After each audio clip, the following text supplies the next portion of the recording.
Sir Ajay Ghosh గారు, అనా నా పేరు వెంకట్ సార్, 10 టీవీ. మీరు గతంలో చేసిన ఛానల్లో చేస్తున్నారు ఇప్పుడు.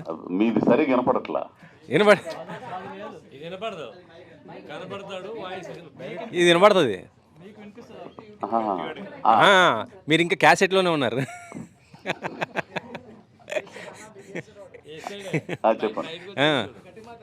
సరే, ఈ ఏజ్లో మీకు ఇది అవసరమా అంటే ఏం చెప్తారు? అవసరం అనేది ఏజ్కి సంబంధించింది కాదు, అది మనసులో ఉండాలి కానీ ఏజ్తో సంబంధం లేదుగా.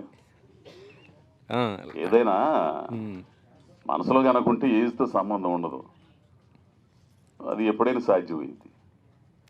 Good good. అది లాస్ట్ క్లైమాక్స్లో ప్రూవ్ చేశారు.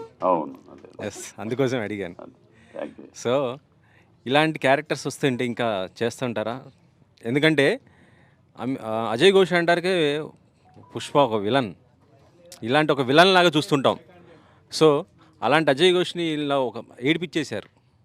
ఇలాంటి క్యారెక్టర్స్ వస్తే నేను నటుడు, మంచి నటుడు అనిపించుకోవాలని, మంచి కూడా కాదు, ఒక నటుడు అని అనిపించుకోవాలని కోరిక. విలన్ కాదు, హీరో కాదు, కమెడియన్ కాదు, ఏదైనా కాదు, ఒక విలక్షణ నటుడు అని అనిపించుకోవాలి. చేయగలన ఇదైతే ఉంది నాలో.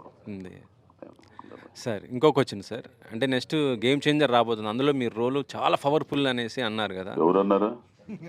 ఎవరు బలివాళ్ళగా ఉండవు నువ్వు. అసలు చేసింది 3 రోజులు ఆడ, నాదేం పవర్ఫుల్. అది ఉంటుందో ఊడితో కూడా తెలియట్లే మనకి. ఆడ వెనక ఆడ ఉంటాం. అదే అంతేనా? అదేం లేదు. Okay okay.